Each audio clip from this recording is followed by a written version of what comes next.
There's a block. The blitz comes from the other side. DeQuell Jackson. And now again, DeQuell Jackson.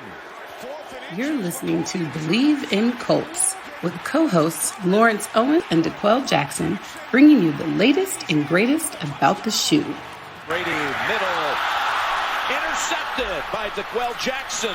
Play fake, Bryant, intercepted, picked off at the 5, touchdown DeQuell Jackson. What's going on, Colts Nation? I'm Lawrence Owen. With me, as usual, is DeQuell Jackson, and we apologize. We took a 1-week hiatus, kind of needed it a little bit after the way the season ended. But, hey, we had a great weekend of football. We're going to get into the playoff games that we just saw and our takes of that. But before we get into that, I just want to go ahead and get it out of the way. You know what? I got a lot of friends that love betting on games, and some people have made a lot of money off of that. And if you are into betting, go check out Bet Online. Bet Online would like to wish you all a happy betting new year as they continue to march into the playoffs and beyond. Bet Online remains the number one spot for all the best sports wagering action for 2022. New year and new updated desktop and mobile website. Sign up today and receive your 50% welcome bonus on your first deposit. Just use the promo code Bleav, that's BLEAV, to get started.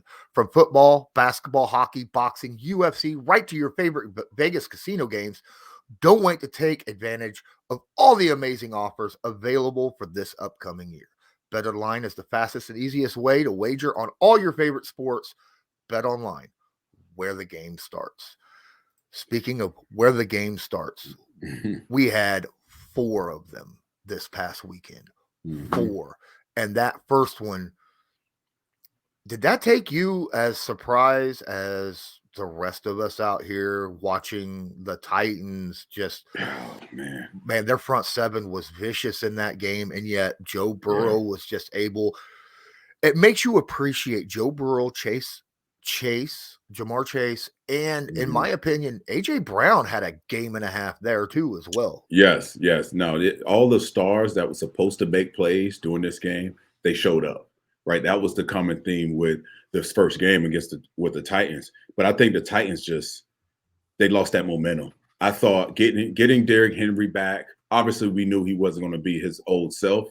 But in my mind, I'm thinking number 1 seed, home field advantage, get through this game. Brian Tannehill, show up, make some rhythm throws, get your timing down. And it seemed like he could never get into rhythm offensively. And again, you mentioned, he had some receivers to have big games, but for some reason, the defense showed up to play, getting after Joe Cool 9 times. That was a heck of a defensive performance in terms of getting after the passer. You can't ask for more sacks and deflections and rushes and all this good stuff from a defense. But I think Tennessee, let me start over. Let me give the Cincinnati Bengals their credit. No one gave them a chance. I know I really didn't give them a chance, basically primarily on the offensive line play. The offensive line play to me was going to be an issue. It's always an issue for guys named Tom Brady, guys named Joe Burrow, and he was somehow able to win the game and stay poised within the pocket, make the right throws when his team needed him to make it. And it was a fun game to watch. Yet I was disappointed with the Titans in a sense because they had lost Derrick Henry early in the year. They found a way to sustain that momentum, get home field advantage if they had won that game. But unfortunately, that's the way the ball falls sometimes. It's any given Sunday, who's the healthiest? Did they win the war of attrition? And all these other different contributing factors. And unfortunately, the Bengals, they were the better team. Yeah. Couple turnovers by Tannehill that kind of really killed the drives and their momentum at key points. Your thought on that interception? Towards the end, where he caught the ball but the ball hit the ground. The Titans pick, right? But so when I watched that after a couple replays, I was looking at it and I was like, they can't overturn that. because right. because the rules specifically state the ball can touch the ground as long as you have firm control and the ball does not jostle when it hits the ground, right?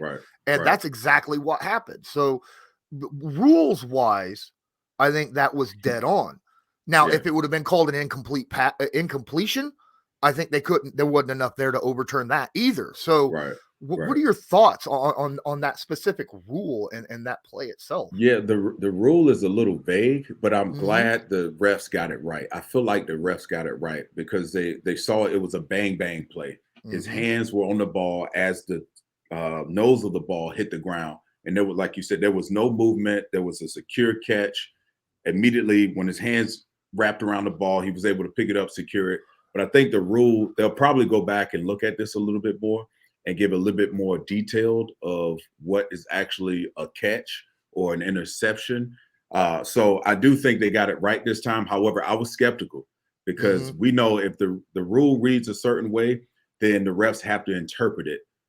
The interpretation gets lost in the shuffle. So what we may interpret as being a catch, I've been in those situations before where it was I caught a ball and the tip of the ball touched the ground and it was called, I didn't get the interception for it. So in my mind, I'm like, here we go again. And this is a big moment of the game where, it worked in the guy's favor, but I can't think of who intercepted that ball. I can't think of his name right now, but it was just a heck of a play. But I'm glad the refs got it right. I think they look beyond what the definition of the interception would be, and I think everyone would agree it was an interception. I didn't see the ball move. I didn't see a recatch, anything like that. I thought it was a secure interception.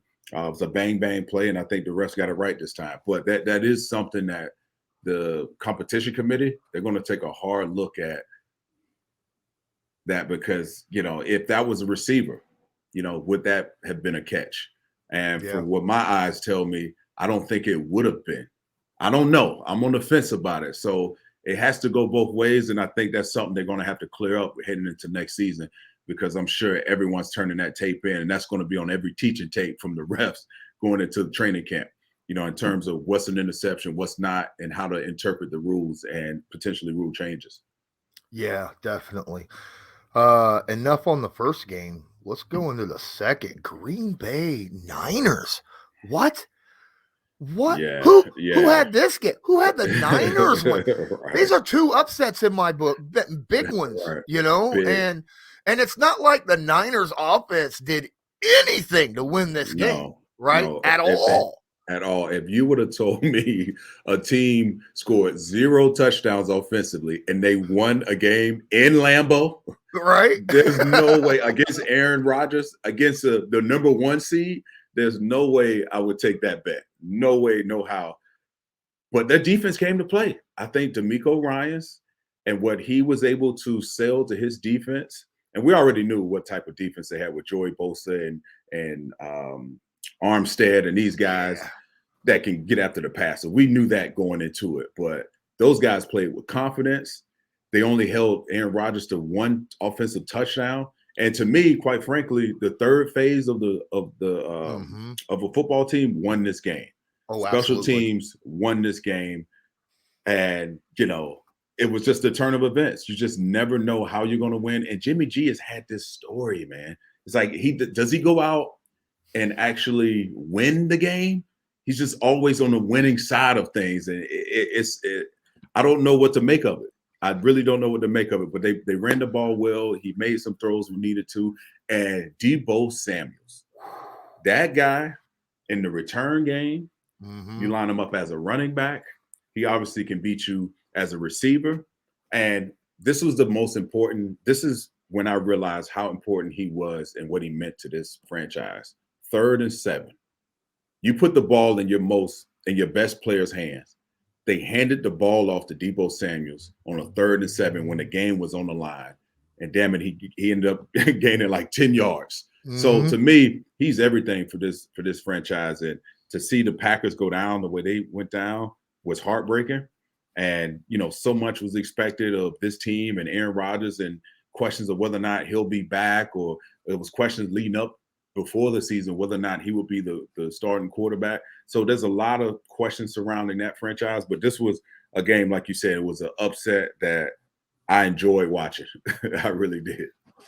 Well, I mean, another, the block punt return for a touchdown, that's part of that whole special teams unit that you were talking about. It was, man, if San Francisco makes it to the Super Bowl and wins it, wow, what a road to get through that. Because look at the teams that they're walking through, would have to walk through in order to get there, right? And they would have been massive underdogs in every one of those games. So, talking about Jimmy G, is it him that's winning the games, or he just, part of a team?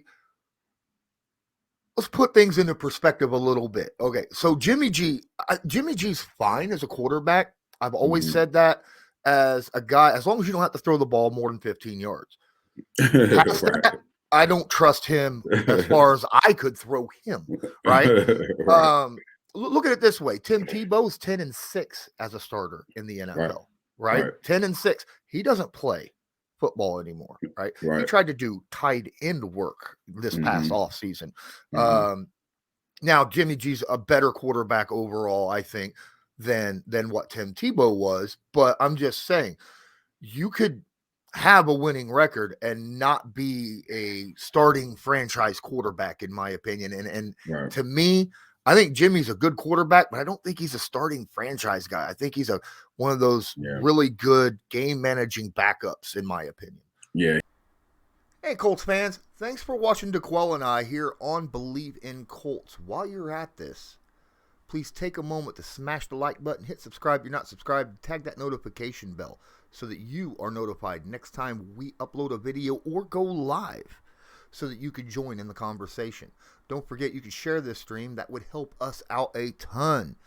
If you enjoy this, share it. All you got to do is go right over here and click the share button, little red share button down here underneath, and share it to your favorite social media, Twitter, Instagram, Facebook, wherever, doesn't matter. Thank you so much. On behalf of myself and DeQuell Jackson, have a good one. Enjoy the rest of the show. He's a step above like being a bridge quarterback, in my opinion. He's a guy that you can always pluck in.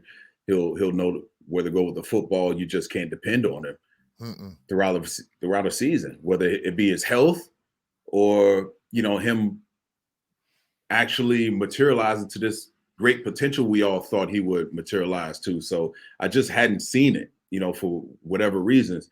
But this game, man, I go back to the Colts, man, how they lost and the way they lost. And you watch these games this past weekend, and the one thing that I identified with was the guys that were the stars, the Pro Bowl players. They all showed up.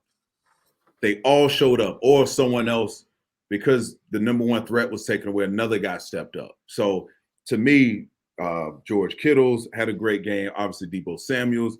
We talk about the Titans. All these guys showed up. Jamar Chase showed up. Joe Burrow showed up. The guys that we depend on watching, in the postseason would show up. And that's something that the Colts didn't do to end their season, to get them into the postseason. And that's why they're watching a game like us. And I couldn't help but think about that. Yeah. There was a lot of similarities. I was just looking at stuff like that interception that happened, I think in the Cardinals game, right? And you're like, there are a lot of similarities there. Let's go to yesterday's games, and the first one of the night. Wow, Bucks, Rams, and at halftime, I think the entire world thought that game was over. Yeah, thought it was a wrap. We all thought it was a wrap. It was like the first time Tom Brady will get blown out on the biggest stage where your legacy is cemented. And lo and behold, you cannot count this guy out. You cannot count. And again, it was I was a little skeptical about this game because of they had lost their right tackle, Tristan Wirfs, and you had a new guy, you're facing one of the most dominant defensive lines in the game, and Aaron Donald. and now the new addition of Von Miller, and then you have the long-legged Leonard Floyd, yes, on the other side. So Yeah, that alone, they put pressure on Tom Brady all day long. yes, And it they was did. almost like, here we go again. This is a formula. You know, you can't fool him from a secondary standpoint, but if you can win the battle up front and get after the passer and make his lip bleed, rattle him, I think you have a shot. And this was a game where I thought it was evenly matched throughout most of the game when the Bucs decided they got some momentum throwing the football, and the offense, obviously has some momentum, but the timely turnovers, the takeaways they were able to pull up was legendary. But I go back to the difference of this game was mentally. I think the Bucs they had mental errors when they didn't need them, and it cost them. And particularly the play of your season, Cooper Kupp catches a ball for the 44-yard gain. I mean, just a beautiful thrown ball by Matt Stafford, but it was a blown coverage from the Bucs standpoint. And these guys are too good of a defense on paper. Now, again, they weren't the same defense as they were the year before when they won the Super Bowl, but these guys are veteran guys. They've all won. You brought back 22 starters, yet they lost the game of attrition. They just weren't healthy down the stretch. Chris Godwin was a huge part of this football team. He was injured. You get Leonard Fournette back. He makes his mark in the game. So it was a lot of different things that Tom Brady had to overcome. But in the end, I thought the defense let them down, and to give up the play of your season in the fashion the way they did was it's alarming, and it's just I would hate to be in that locker room on that defensive side to lose the way that they lost that game. I couldn't help but thinking at halftime, what would Tom Brady be thinking right now? And I think that he would be thinking, going back to 2 different Super Bowls that he is part of. The first one, he would be thinking of when he played Kansas City, and at halftime, he'd have been like, so this is what Patrick Mahomes felt like. Right. But then his experience would kick in, and he'd go, now, I've been in a situation like this against the Atlanta Falcons in a Super Bowl, right? And I've come back in, and he almost pulled that off. He should have. He should have. It's just Brady did everything. The quarterback play this past weekend, aside from Jimmy Garoppolo, the teams that won, it was a masterclass of how to play the quarterback position. Just from Matthew Stafford making throws to, obviously, we're going to get to the game where they really displayed eliteness of the quarterback position. But this game to me was, Mike Evans did, again, the star showed up. Mike Evans showed up. Leonard Fournette showed up. Defensively, I think the Bucs just didn't have enough for whatever the reason. The back end struggled. They struggled. And Levante David, we talked about it before we started. Levante David was on record leading up to that game talking about how important communication was. And they had some breakdowns in earlier weeks. And if he's talking about it, then you better believe that discussion was in their heads. And unfortunately, that's what lost him the game. And he was spot on. And unfortunately, he was the guy that didn't rush. If you go back and look at that play, Ndamukong Suh takes an inside release on the guard. So he's allowing for the linebacker to occupy that space. Because if he comes, now the O-line doesn't have one. You have a free runner in that case. And he didn't come, and Matthew Stafford identified it. He lobbed that ball up as best he can as he was getting hit by Ndamukong Suh. So it's one of those plays that you go back and they're going to watch the tape and it's like, man, we were so close. After a performance like Tom Brady and that offense, despite not being full strength, it's unfortunate to see, teams that deserve to win lose. Yeah, true enough. I had the Rams as my favorite team in the NFC walking into this season. I've said that many, many times. And there was a few games this year that I was just like, what's going on here? Right. Matt Stafford is, having troubles. But then again, Tom Brady had a game where he looked like awful. So Yeah. it's games like this, and you said it earlier. It's playoffs. It's that time where your dudes have to step up and play like dudes, right? Right. and you got to play like that at the most important times, not just in general, but those important points of games, like that final drive by the Rams that we were talking about. Yeah, because they're paying you to be a difference maker in these moments. That simple as that. It doesn't, despite what you do in the regular season, teams want to pay players to make plays at the biggest stage when it all counts, when it's one game or go home. And the guys that showed up, despite receivers being double covered, Cooper Kupp, everyone knew he was the guy. Hell, he led the league in touchdowns, receiving yards, receptions. So there's no secret who Matthew Stafford was going to go to in crunch time. And those two players made the plays when called upon. That's the difference between teams going to the AFC Championship game and teams watching, the team sitting at home. This channel is proudly sponsored by the Backroom Collection. They do beautiful sports canvas art with football, basketball, baseball, and other sports themes. Special orders are accepted and autograph pieces are available. Many Indianapolis Colts signed pieces will be available beginning in November. Just use your discount code CL10 to purchase the pieces you want to spice up your living area. That's CL10. Absolutely. You remember week 6 this past offseason and last year, there was chanting around all the NFL fans and stuff going, OBJ is washed. I'm sorry to say, all he did was wash his clothes and go over to the Rams and become a difference maker again. Right. Did you see the catch on the sideline? He caught it, double caught it, and was able to have enough balance and enough awareness to keep both feet in bounds and make the catch. He did it effortless. Yeah. It was like it was routine for him. Man. I'm impressed. Losing Robert Woods is one thing, but because of that, you were able to go out and get, Odell Beckham. And we haven't seen I feel like we haven't seen the best of Odell Beckham. No.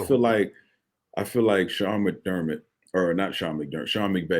will figure out a way to get him more touches. I'm definitely, if you watch the 49ers game, the way they use Deebo Samuels, you get those guys touches. You look at the Kansas City game, you give those guys touches like Tyreek Hill, regardless of how the game is going. Their touches will equate to profit on the football field.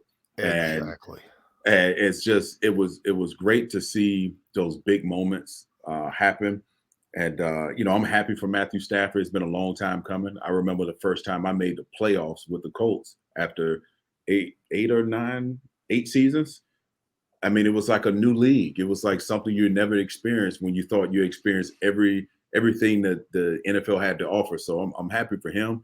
But yet, this is going to be an interesting matchup against them going into the AFC or NFC Championship game with the 49ers. But Odell Beckham, Matthew Stafford, Cooper Kupp, they have the weapons. They have the offensive mind, offensive schematic scheme.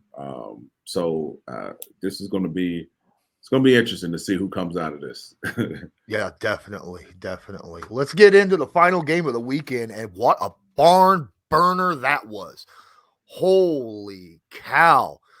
At halftime, you were looking at it going, it's 10-13, 10-13 at halftime, Chiefs Bills. And you're like, man, these defenses are doing a really good job on these quarterbacks. Wow, look, Mahomes is running for his life left and right, and Josh Allen just doesn't look like he's got it right now. He looks like some things are not working out properly. And then the second half hit, namely the final 6 minutes of the game. And it's like, all right, it's time for we're done with this. We are done playing. It's time to put points on the board. Yeah. It seems like both teams woke up. They got their smelling salt and woke up and realized they were in a dogfight, and that someone had to be the one to put up points and whatever they needed. I felt like these two teams, I've never watched an NFL game or been a part of an NFL game to say, you know what, both offenses, both teams deserve to win. Mm-hmm. Both teams deserve to win. I don't know if we're ever going to see a matchup and a master class of quarterback play that was displayed with Josh Allen and Patrick Mahomes. It was almost as if to start the game, and as the game kind of unfolded, second half turns around, they made an assertive effort to use their legs, use their arm strength, and it was beautiful. It was a beautiful game by both quarterbacks. And not to mention, we talk about the stars that showed up. Well, Stephon Diggs is a bona fide star for the Buffalo Bills, yet he was under control. Obviously, they were doubling him. They were, turning their coverage to him. But what's the guy's name? Gabriel Davis. Yeah. 4 touchdowns and over 200 yards receiving, something that Jerry Rice hadn't done with 4 touchdowns in the playoffs. So NFL playoff record. Yeah, NFL playoff record. So there was a lot of historic moments in this game. And unfortunately, again, when Tyrann Mathieu left the game, that changed what Kansas City did from a secondary standpoint. The communication was all over the place. Mm-hmm. And it really showed how much he's valued and how much they need that guy on the field, because the secondary, when you saw, and again, listen, both of these teams were very, very qualified to go to the AFC Championship game. And Buffalo, the number 1 defense in the league, Patrick Mahomes carved them up like they were a JV team when crunch time was called upon, and when he was called upon to win games or what have you, and make the throws down the field and lean on Tyreek Hill and Travis Kelce and all these guys. So their stars showed up at the biggest moment. And it was almost if, as they were, exchanging blow for blow, Patrick Mahomes, I remember the camera panning to him. He was calm, cool, and collective. Even towards the end of that game, smirking a little bit. It was almost if it was like, no, young man. This is my house. This is my league, and I'm gonna put you in your place. You're close, but I'm on a different stratosphere. It was great to see both of those. It was great to see Josh Allen on the sideline, into it emotionally. That it got, I get chilled, goosebumps thinking about it. I would love for a quarterback to show that type of emotion in the big game. It just elevates your team, and both of these quarterbacks elevated their team like I've never seen before, and it was a beauty to watch. And I feel bad for whoever didn't stay up to watch that game, because that was one to remember. Oh my goodness. I mean, the final 2, there was 28 points scored in the last 2.5 minutes of that game. Total. Unbelievable. It was just bam, bam, quick pass, touchdown, 2 passes, touchdown, 2 passes, touchdown. It was just ridiculous how, and it was just boom, boom, boom. It was exciting. Yeah, you could have just turned on the fourth quarter and been like, all right, here's a game. Yeah. And I've never, that's one stadium I was injured on IR that I hadn't played in, was Kansas City. And I hear Kansas City's fans, the stadium is one of the loudest in the NFL. And you could feel the energy from the television screen, just how loud they were. I remember it was second down, and Kansas City was on defense, and it felt like it was the game, the play to win the game. So I can only imagine how much energy was in that building and how much effort was given from these players, because I know they have to be mentally drained, to have this type of performance and to go into overtime. And this was my favorite game by far, and I don't know if the NFL can duplicate any games like this moving forward. Oh no, man! You couldn't ask for more in a Super Bowl, let alone any other game. But I'm looking at this game, and there was one take that I came away with after watching that game last night, and my thought was, we have not had one of those rivalries since the Peyton Manning, Tom Brady era. And now it looks like the passing of the torch is happening. And could you see Josh Allen and Patrick Mahomes being that whole situation through the 2020s coming up in Oh yeah. And we witnessed the first heavyweight bout last night. That was the first of many, and people are going to remember this one forever. Now they're tied together. If Patrick Mahomes goes on and wins a Super Bowl, he's going to have a tough task going through Buffalo, and Buffalo is right there. And both of these teams are exciting to watch. Buffalo has a really great defense. Kansas City has to get better on that back end. So these two teams are going to be tied together for the next 10 plus years. Whether who comes out on top right now is Patrick Mahomes, but you better believe the energy that I witnessed from Josh Allen last night on the sideline, and it means something to him. So he's going to remember this loss.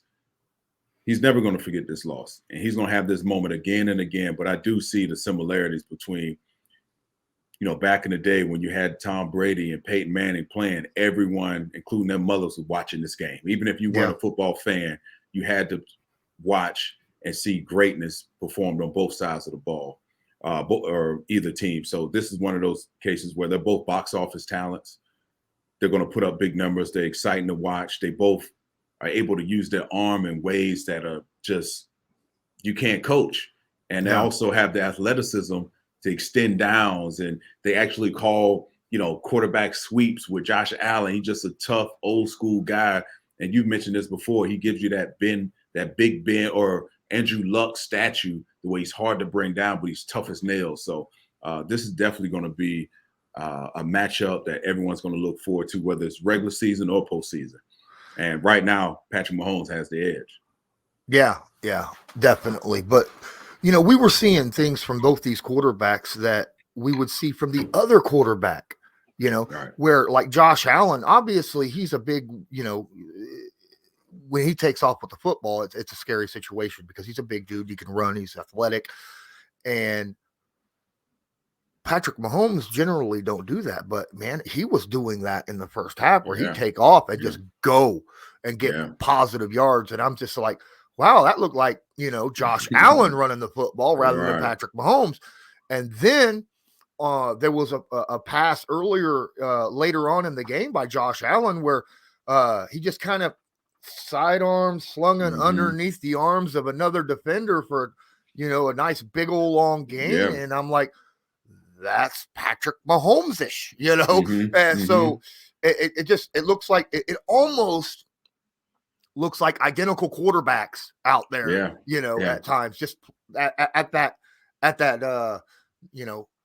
99 level on Madden, it was definitely the greatest display playing the quarterback position I've seen all year.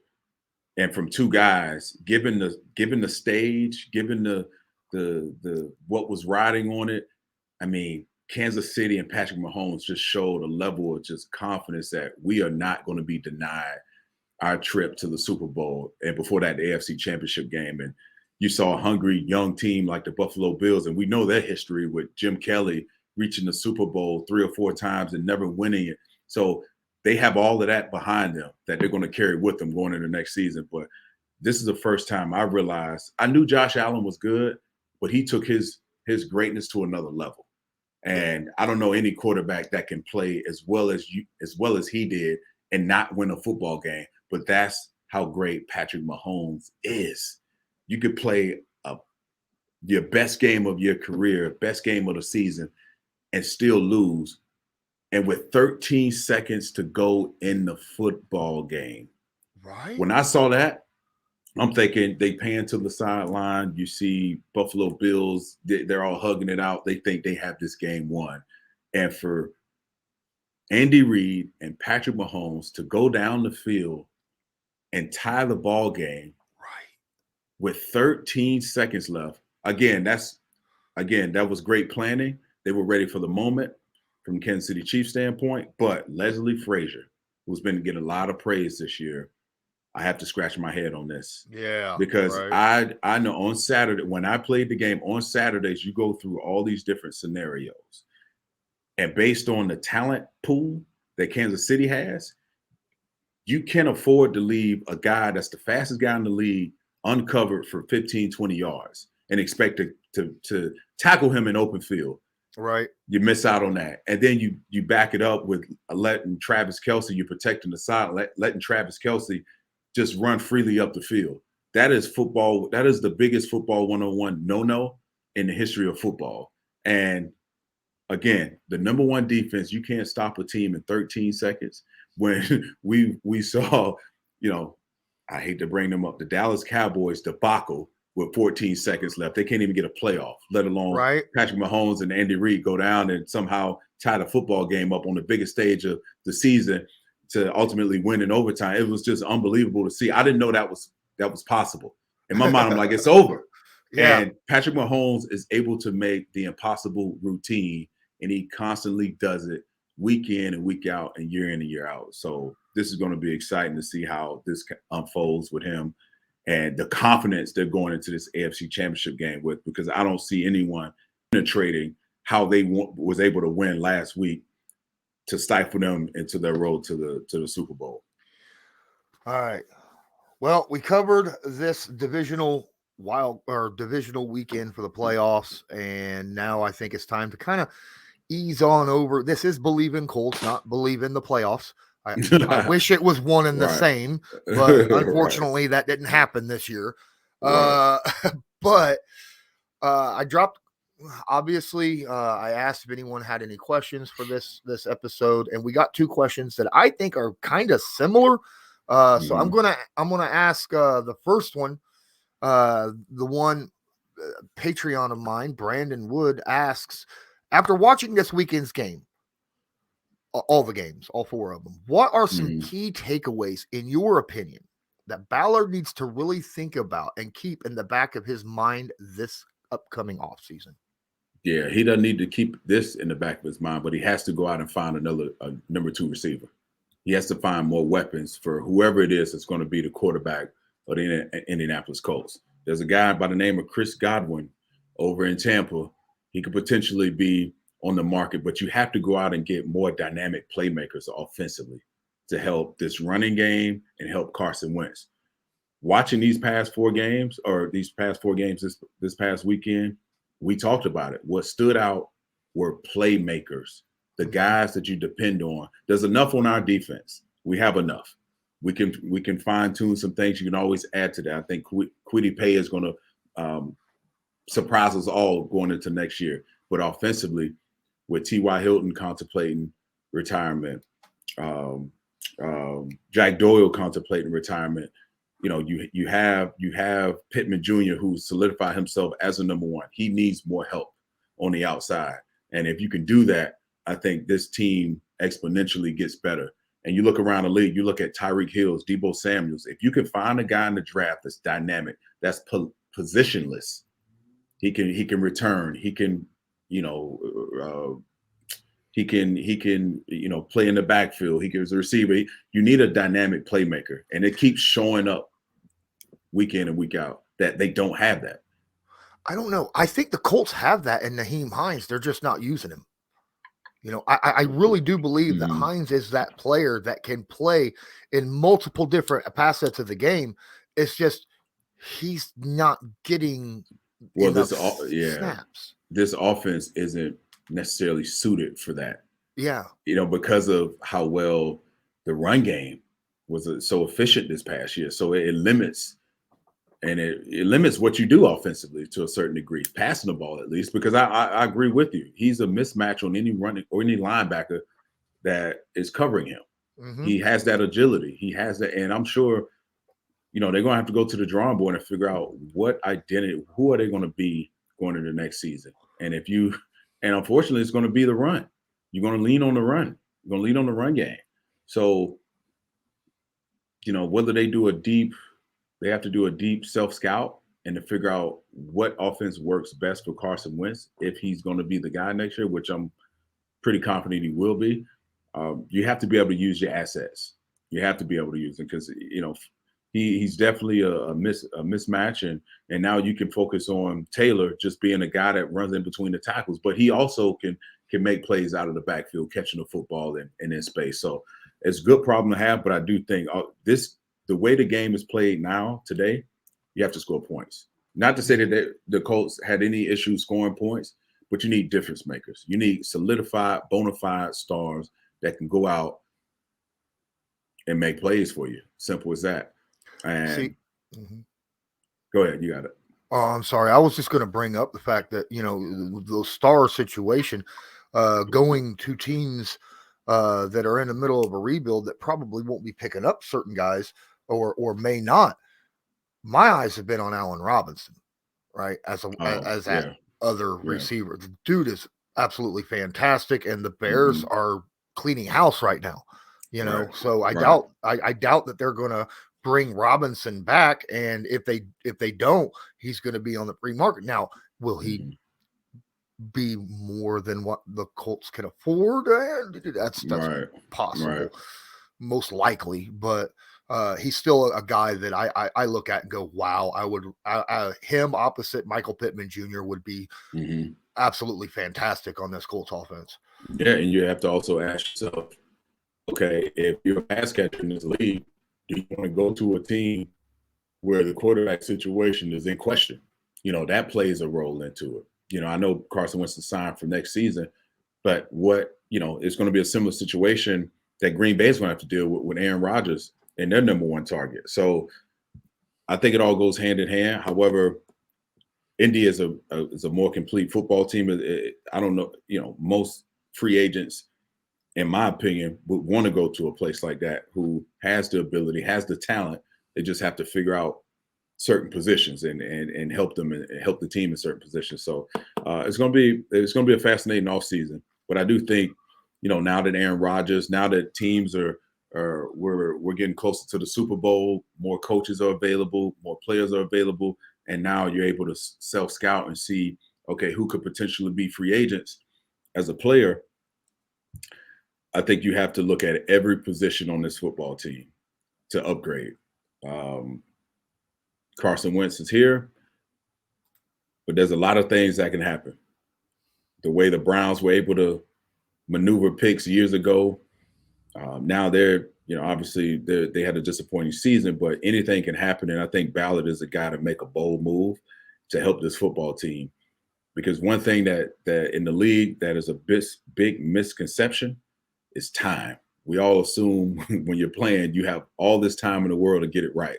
But I can tell you the comments that I read from Mr. Irsay after, him making comments about this team needing more warriors, that's an indictment on the people you put in place to bring the talent in. So there's going to be a lot of pressure going into this season to get it right and to convince the Irsays that whatever move they make is the move for the foreseeable future. All right, so I got another question. This one off of Twitter. This person's name is just D, as in Doug, but just D. It's a two-part question. He says, first part is, after seeing the current talent left in the playoffs that's playing right now, is it fair to say that you either need an elite defense and a little luck or an elite quarterback and the ball last? And is it safe to say, do you think the Colts are further behind than we thought on the current build? I mean, this past weekend, that was exceptional.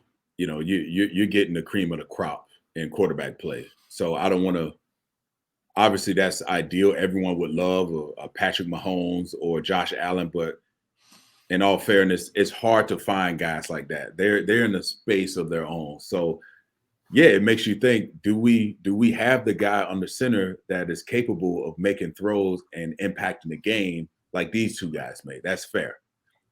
However, the other part of the question was, what was the other part of that question about? Are we further behind on the build? Are we further behind?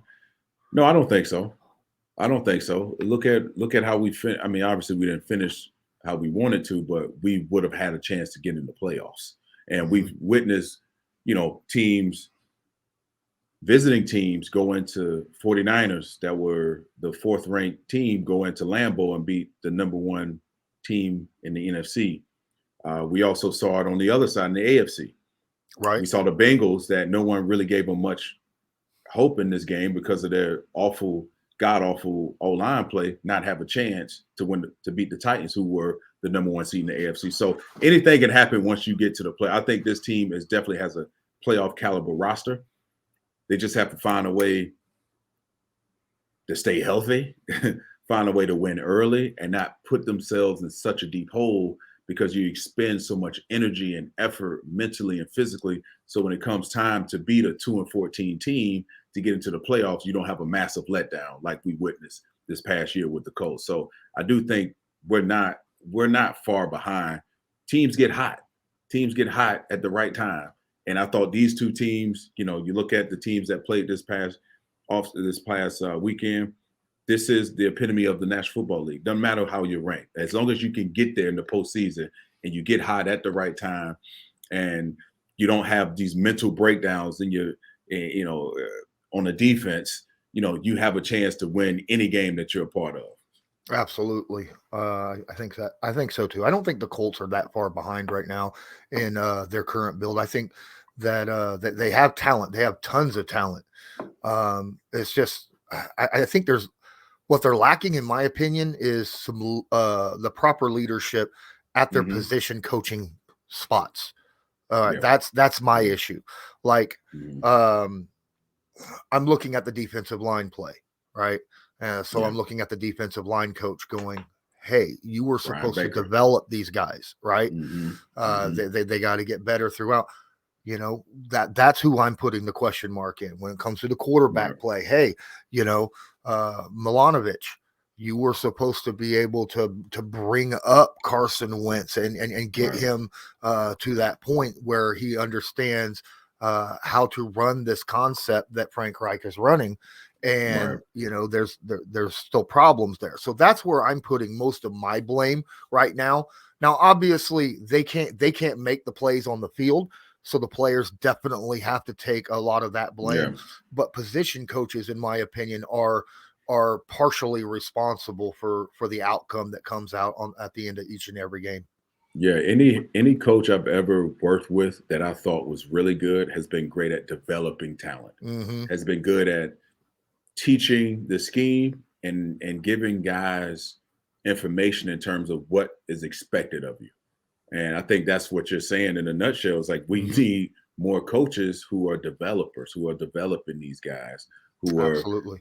And because it all plays a hand. Everyone has a hand in this. Coaching. How many times did we hear Frank Reich say we got out coach? And I know he was deflecting and taking all the blame for himself because that's what great leaders do. But we don't want to hear that next year. We want to hear, you know what? They made a play and we didn't. We didn't get out coach. We played exceptionally hard, but you know what? The guy across from us is just better than us at that moment. I want to hear losses, not losses, but I want to hear that type of information coming out of that building. If we lose, when we lose. If we lose, when we lose. Right. So this is going to be, in my opinion, if Frank Reich and Chris Ballard does not get this corrected, there's a great chance, and I'm foreshadowing something that I don't want to happen, but I see this team being blown up like a lot of other teams we've watched this past season. So they need to get it right. They're going to have to get it right because you don't want to waste this championship roster. You cannot wait because guys are getting older. You're going to have to start deciding who can you fit on your salary cap and who's expendable. So that always plays a part. Rarely do we see teams like the Tampa Bay Buccaneers return 22 starters. That's not going to happen. So this team is going to look different. Obviously, we're going to have the key components of this team stay in place, but you also got to find a way. You got to find guys who are warriors, as Mr. Irsay says, and that are willing to not let a 2-14 team creep up and beat you and knock you out of the playoff aspirations.